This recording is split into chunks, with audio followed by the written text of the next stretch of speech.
Makain ba kayo ng lato mga kapares? Ayan, meron tayong pitong galunggong. Tapos meron tayong munggo. Ayan, binigay ni Ate Marlene. Ayan, kain tayo mga pares. Siyempre meron siyang kasama karne.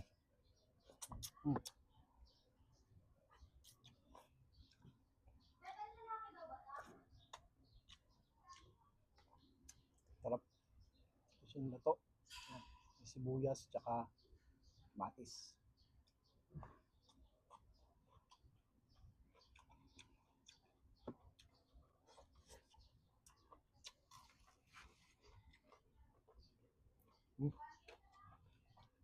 Sarap na partner to. Galunggong.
The best talaga to,